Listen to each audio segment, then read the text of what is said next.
नमस्कार किसान साथियों, स्वागत है आपका यूथ एग्रीकल्चर के एक और नई वीडियो में। किसान साथियों, जुलाई का महीना चल रहा है और जुलाई के महीने में हम ब्रिंजल की खेती अगर करते हैं ना, तो हमें बैगन की खेती से काफ़ी बढ़िया मुनाफा, काफ़ी अच्छा लाभ देखने को मिलता है। अब बैगन की खेती तो वैसे फरवरी से ही शुरू हो जाती है। फरवरी, मार्च, अप्रैल, मई किसी भी महीने में हम बैगन की खेती कर सकते हैं, लेकिन जुलाई के महीने में जो बैगन की खेती किसान बंधु करते हैं ना, उसका अलग ही लाभ देखने को मिलता है। एक्चुअली जुलाई के महीने में ज़्यादातर हम गोल वाले बैगन की वैरायटी लगाते हैं और बैगन की खेत में सब किसान जानते हैं भाली भांति की बैगन की खेत में जो इंसेक्ट का इशू आता है ना, खास करके जो इल्लियाँ आती है ना, वो सबसे ज़्यादा बैगन की फसल में ही आती है। लेकिन जुलाई के महीने में जब हम बैगन की फसल लगाते हैं तो इसमें हम अन्य यानी कि गर्मी के सीज़न में, जैसे कि फरवरी मार्च में जो हमने बैगन की फसल लगाई है, उसके अपेक्षा अभी जो बैगन की खेती किसान बंधु करते हैं उसमें कम मात्रा में इंसेक्ट आते हैं, उसमें कम इल्लियाँ देखने को मिलती है। इसीलिए जुलाई के महीने में जो किसान बैगन की खेती करते हैं वो मतलब इससे अच्छा लाभ ले लेते हैं और जो इंसेक्ट का खतरा होता है, जो कीड़े इसमें लगते हैं, वो उनको काफ़ी कम फेस करना पड़ता है। यानी कि 15 दिन 10 दिन में एक स्प्रे अगर कर देते हैं तो उनका काम अच्छे तरीके से निकल जाता है। जुलाई के महीने में एक्चुअली होता क्या है, हर खेत में तो पानी जमा हुआ होता है। काफ़ी कम किसान के पास ऐसी भूमि होती है जिसपे कि जल जमाव नहीं हो, जो कि डीह बस की भीट की ज़मीन हो। इसीलिए बैगन का जो डिमांड होता है आने वाले समय में, यानी कि अगस्त सितंबर से लेकर के और नवंबर दिसंबर तक जो डिमांड होती है ना बैगन की, वो ज़्यादा होती है। जो खेत से बैगन निकलता है ना, वो कम निकलता है और मार्केट में उसकी डिमांड ज़्यादा होती है, इसलिए इसका रेट भी बढ़िया होता है। तो किसान को रेट अच्छा मिलता है, बैगन से काफ़ी बढ़िया इनकम भी जनरेट कर लेते हैं। अब बैगन की खेती जुलाई के महीने में किसान को करना कैसे चाहिए? अब सबसे पहले आप हमारे पीछे वाले खेत में एक बार नज़र डाल सकते हैं। बैगन के किसान इस वक्त अपने बैगन के खेत में मवेशी खाद डालना शुरू कर दिए हैं और इसी वक्त नर्सरी भी, एक तरफ नर्सरी लगाते हैं किसान तो दूसरी तरफ बैगन की खेत में मवेशी खाद डालना शुरू कर देते हैं, या फिर मुर्गी की खली भी आप इस वक्त दे सकते हैं। बरसात के मौसम में मुर्गी खाद अगर आप अपने खेतों में देते हैं तो वो भी बढ़िया काम करता है। और इसमें सबसे पहले आपको गोबर डाल करके, सड़ी हुई गोबर डाल करके, ट्राइकोडर्मा दे करके इसको अच्छी तरीके से जुताई 2 3 4 जुताई किसान बंधु करवा लेंगे। उसके पश्चात तब तक हमारी नर्सरी भी तैयार हो गई होती है। तो लगाने के वक्त जो अंतिम जुताई किसान बंधु करवाते हैं ना, उसमें हम देते हैं डीएपी, यानी कि डीएपी कम से कम 50 से 60 केजी पर एकड़ के हिसाब से, पोटेशियम भी 60 केजी पर एकड़ के हिसाब से देते हैं। साथ में हम यूरिया का प्रयोग इसमें ना के बराबर किसान बंधु करते हैं। 20 से 25 केजी पर एकड़ के हिसाब से प्रथम टाइम में यूरिया दे दिए, उसके बाद उसमें यूरिया की आवश्यकता नहीं पड़ती है।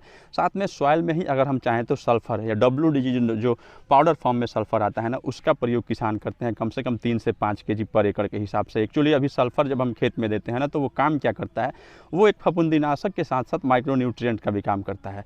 फफूंदीनाशक, अभी बरसात के समय में फफूंद का खतरा ज़्यादा होता है तो जड़ों को सुरक्षित रखता है, जड़ हमारी सुरक्षित रहेंगे और नीचे टेम्परेचर जनरेट करता है, जिससे हमारे फसल जो है ना वो ज़्यादा से ज़्यादा उसमें फल आते हैं, फल की क्वालिटी अच्छी होती है और इससे किसान को लाभ मिलता है। सल्फ़र हर किसान नहीं डालता है, लेकिन अगर आप इस वीडियो को देख रहे हैं तो एक बार अपने खेत में सल्फ़र डाल करके और उसका रिजल्ट ज़रूर देखें। तो पौधे लगाते वक्त किसान को एक बात खासा ध्यान रखना चाहिए कि पूरब से पश्चिम साइड में हम उसके जो कॉलम होता है ना, उसको पूरब से पश्चिम साइड की तरफ रखें, क्योंकि जो भी हवाएं चलती हैं ना, वो या तो पूरब से चलेंगी या पश्चिम से चलेंगी।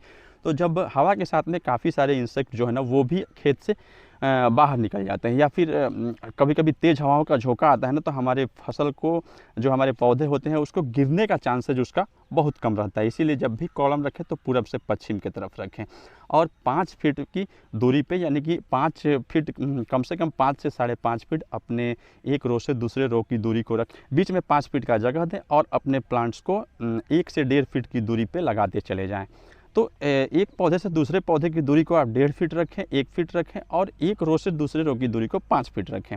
ऐसे प्लांट्स का आप प्लांटेशन अपने खेत में कर दें और उसके तुरंत बाद उसमें एक सिंचाई दे दें। इसके पश्चात 7 से 8 दिन के बाद ना, इसमें आप एक बार 20-20-20 और उसके साथ में एक ह्यूमिक एसिड, साथ में एक जो पुड़िया थाइमेक्सन की आती है ना, वो मिला करके एक स्प्रे कर दें। काफ़ी जल्दी हमारा बैगन ग्रो करने लगता है और काफ़ी जल्दी फ्रूटिंग और फ्लावरिंग तक पहुंच जाता है। जब हमारे पौधे 20 से 25 दिन के हो जाए ना, तो उस वक्त से हमें अपने खेत में कंटिन्यू स्प्रे शुरू कर देनी चाहिए।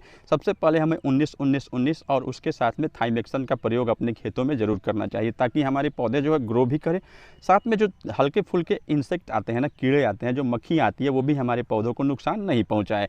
इसके पश्चात हमारे खेत में थोड़ी बहुत इल्लियाँ आनी शुरू हो जाती है। सबसे पहले इसमें आता है इल्ली तना में, तना छेदक कीट जो आते हैं ना, उसमें होता क्या है, मुंडी जो होता है ना, उसकी झुक रुक जाती है और उसको आम भाषा में देहात में लोग मुंडी कटवा रोग भी बोलते हैं।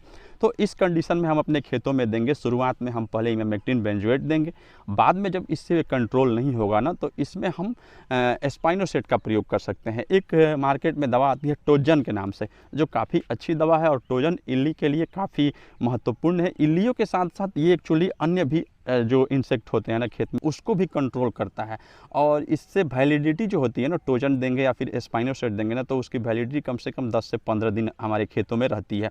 तो इसलिए ये किसान के लिए काफ़ी फ़ायदेमंद है। शुरुआत में आप इमामेक्टिन बेंजोएट दें, बाद में आप इस दवा को चेंज कर दें और टोजन या फिर स्पाइनोसेट प्रयोग करने लगा। बायर की फेम भी एक दवा आती है, वो भी काफ़ी अच्छी दवा है इल्लियों के लिए, तो उसका भी प्रयोग आप अपने ब्रिंजल में कर सकते हैं।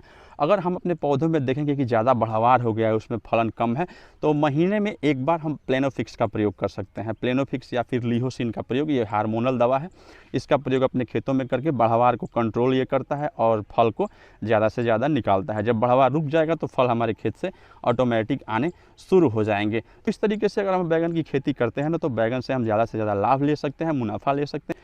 वीडियो अच्छी लगी तो वीडियो को लाइक, चैनल को सब्सक्राइब जरूर करेंगे। मिलते हैं अगले वीडियो में, तब तक के लिए जय हिंद।